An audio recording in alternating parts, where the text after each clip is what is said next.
Hello there, Midlife Mavens. Dr. Leah here, and I'm going to talk to you today about testosterone replacement therapy, why I chose it, why I chose a pellet, and what my experience has been. I was inspired to make this video because I had lunch with an OBGYN colleague that I hadn't seen for some time recently. She kept asking me if I was taking some new supplement or what it was that I was doing differently, and it took me a little bit, and then I realized, oh, I'm on testosterone. And she kind of raised an eyebrow, and I asked, did you know that we have 10 times more testosterone than estrogen in our reproductive years? And she said, no. And I was like, yeah, well, I didn't either until I started studying menopause medicine. And then I went on to say, did you know they were expressing testosterone in nanograms and estrogen and progesterone in picograms this whole time? And she was like, no. Just so you viewers know, that's a 10 times difference in just the units. I went on to say as well that graph that they always show us with testosterone way down here is completely misrepresentative. And in fact, it would literally be off the charts if it was proportional. And she just looked at me and she was like, how did we not know that? I was like, I don't know. I guess the doctors that came before us didn't think that a hormone that was 10 times the amount of estrogen in our bodies was important to talk about or to replace. So that's one of the reasons that I'm making this video today. In addition, there's just a lot of misinformation out there. So I'd just like to tell you what my experience has been. And if you've already seen some of my videos, including my sex hormone video, then you know that I go into detail about all of the benefits of testosterone replacement therapy. But just know that there are literally receptors head to toe for testosterone in men and women. Most people think of testosterone, they think muscle mass, recovery, libido, energy, and they're right. But what most people don't realize is how anti-inflammatory testosterone is. It is incredible for autoimmune diseases, joint pain, etc. Migraines. I have a patient who is in early perimenopause that I put on testosterone replacement therapy. And since she's been on it, not only has she not needed her 3 migraine medications, she has not had a single migraine headache. She's ecstatic about her treatment. Neurologic problems. So when our testosterone gets low, we can get anxiety, we can get depression, we can get insomnia, we can get just this overall feeling of agitation and nervousness. Testosterone is very important for our motivation. It makes exertion feel good. So when we don't have it, our motivation can obviously decrease. We also can get low self-esteem and low mood when we have testosterone deficiency. Many people also don't know the huge role that testosterone plays in collagen, which is not just hair, skin, and nails, although it is important. It is found in pretty much every place in the body. So that's the lining of our vessels, that's our bones, and that's our muscles. So not only does testosterone deficiency lead to thinned out lips, saggy eyelids, and droopy jowls for just the skin, we also, when we lose bone mass around the orbits, which gives us our sunken eyes and can reshape our jawline and give us those jowls as well and give us that aged appearance. Another area where people don't realize testosterone plays a major role is in the pelvic floor, vagina, and bladder. Many of my patients, after they're on testosterone therapy, have decreased bladder leakage and stop wearing pads. In fact, I have a patient who, again, is in her early 40s. She's a fitness instructor, and she had been wearing a pad and had to even decrease the amount of classes that she taught. When I saw her for a follow-up, she was in tears of joy. She had stopped wearing a pad and she was able to teach as many classes as she wanted. Talk about life-changing. So now you know why I chose to replace my testosterone, but why did I choose a pellet? Well, I chose it because it is natural, bioidentical, and convenient with consistent hormone levels. That's the short version. There are no FDA approved therapies for women at this point for testosterone replacement therapy. Again, Dr. Susan's video last week does a really great historical and current summary of what's going on there. But suffice it to say, for me, I have some medical conditions where fluctuations in my hormone levels on a daily or even weekly basis would not be a great idea idea. I also just cannot be bothered to do something twice a day, and I'm certainly not going to stand around and let some cream or gel dry on me. So for those reasons, I chose a testosterone pellet. Before I started testosterone, I had been in a perimenopause for several years, actually. And again, if you see my other videos, you know that I actually put myself on a vaginal ring birth control that I thought was going to last me for an entire year and be no fuss. Well, it only took about 4 days before I had severe insomnia and anxiety, and I had to discontinue that. I was so shocked because I've been on big gun hormones in the past, including hormones for IVF,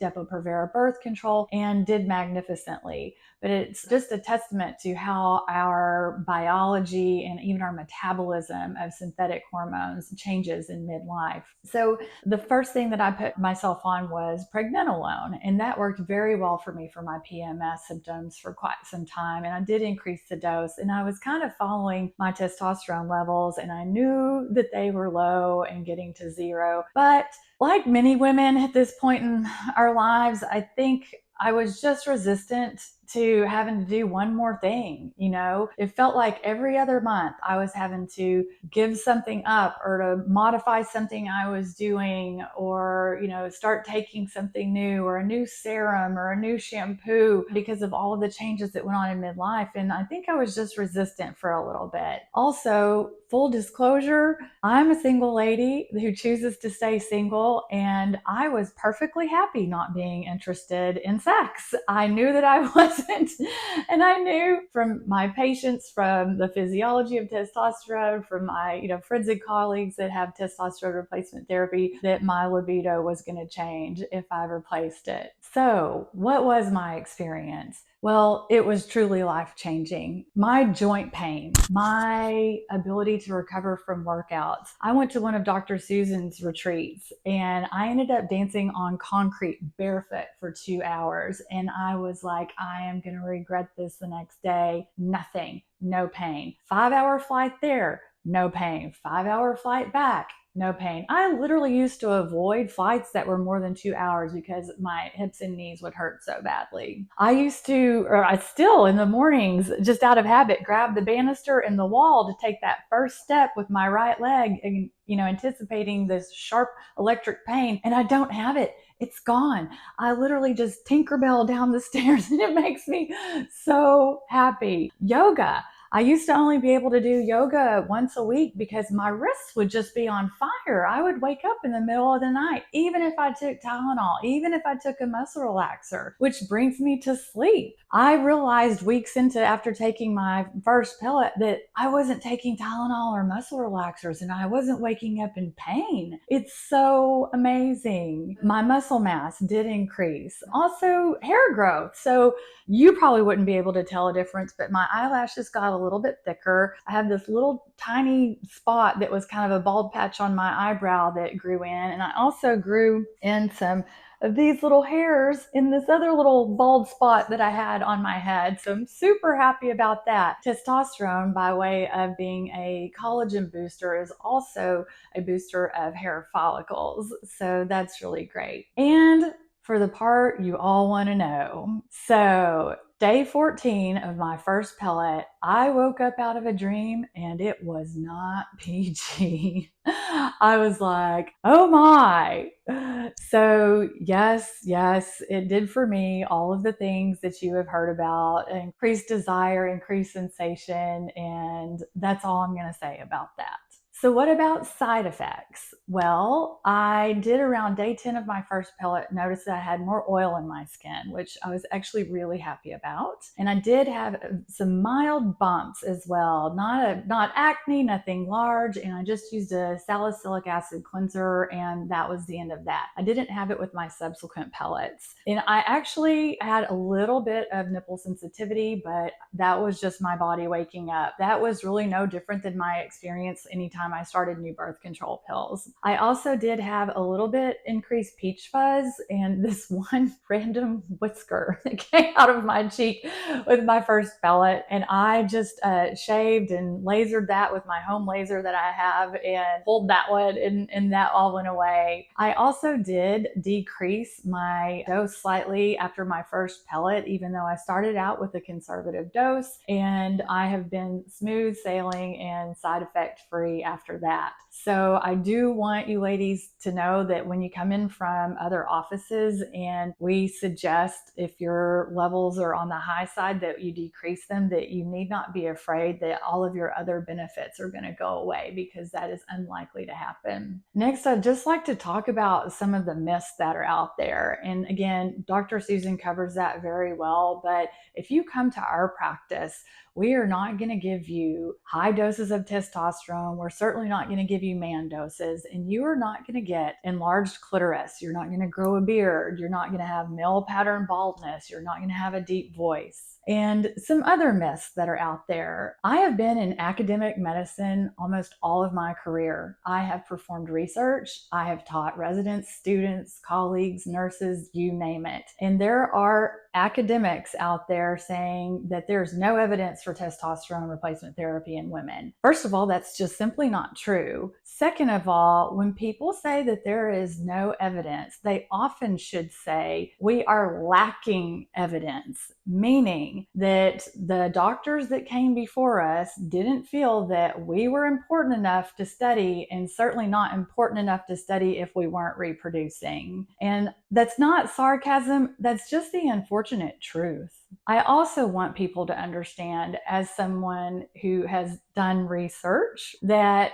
lack of evidence does not equate to lack of effect. Sometimes we just don't have the research. Sometimes we're not smart enough to explain things. And sometimes things are just too hard to study or too expensive. So please know that there is a difference. And then I also just want to throw out there that there might be financial motivation for people saying negative things about pellets or compounded medications. Please know that we use compounded medications all the time. Academic centers, non-academic centers. In fact, we use them to prevent preterm birth. We use them if you're undergoing in vitro fertilization. We use them for your skin, especially if you have an allergy to a component. We use them if you are allergic to peanut oil, etc. So it is not the compounded medication. It is that you need to get it from a reputable place and reputable providers. And then lastly, if menopause hormone therapy became standard of care and testosterone replacement therapy became standard of care, the insurance companies would have to pay for it. So think about that. All right, so just wanted to also end with 10 ways that you can increase your testosterone naturally. Again, I go into detail on my other videos on this, but here they are. Number 1, minimize stress. If you minimize stress, you decrease cortisol. If we're making cortisol, we cannot make testosterone efficiently. Activity. High intensity interval training very specifically helps boost testosterone levels. A healthy diet, including healthy fats, increase our testosterone. So that's avocados, seeds, nuts, olive oil, etc. Vitamin D. Maintaining a healthy weight. I know, chicken or the egg, but there are plenty of studies out there showing that there is an inverse relationship to abdominal fat and testosterone. Limit alcohol consumption. There's 12 reasons I could rattle off to do that. Zinc and magnesium. So zinc and magnesium help boost our testosterone. You can find zinc in oysters, beef, pumpkin seeds. Magnesium can be found in foods as well. Spinach, almonds, dark chocolate. Of course, you can get supplements for both of these. Limit processed foods and sugar. These decrease testosterone, increase insulin resistance, increase belly fat, and there's an inverse relationship. Hydrate. When we are dehydrated, our cortisol increases. And again, if we're making cortisol, we're not making testosterone, progesterone, and estrogen. And then number 10, most important, sleep like it's your job. It is so important for your overall health. So that's all I have for you today. Thank you so much for joining me. If you think that this video would help someone you know, please forward it to them. You do not need to be afraid of non-oral physiologic testosterone replacement therapy, and it could be life-changing for you. Knowledge is power, and you are powerful. Thank you. Until next time. Hi everybody, this is Dr. Leah Antonevich here. I'm getting my first testosterone pellet. I have been using pregnenolone and then micronized progesterone, and I've been following my labs, and I am ready for that testosterone pellet. This is going to definitely help my symptoms of fatigue, inflammation, recovery from exercise, and a whole host of other things. And because so many people ask me about pellets and what it's like, I am gonna have it be filmed by Megan here. Hi guys. All right, well, first we're going to start off here. I'm just going to clean the area that we're going to be going into. We are going to insert it into the subcutaneous tissues of the hip. So clean it up nice and well. So the worst part about this is going to be the numbing, where you're going to find a little stick and a burn here. Just a teeny tiny needle that we're going to use. All right, you ready? I'm ready. Here we go. 1, 2, 3, big poke. You're gonna feel a little bit of stinging. And I'm just gonna put a little bit more in.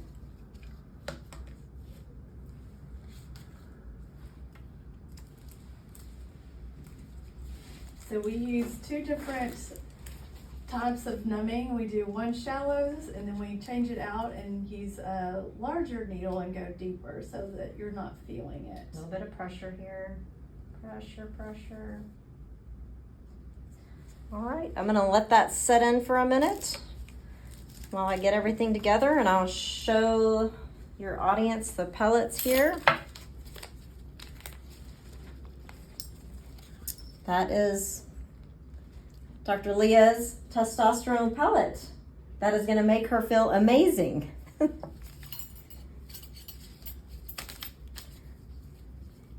then, all right, so I'm going to roll your hips just a little. Perfect, perfect. All right, so I'm just going to make a teeny tiny incision here. I did not feel a thing.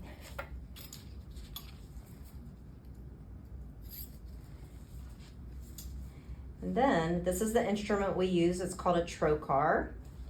And so I'm going to go into the area where it was numbed. So this is just going through the subcutaneous tissues. Are you doing it? I am where I need to be. Oh my gosh, I didn't feel that at all. So then we take the testosterone pellet, and then this is how.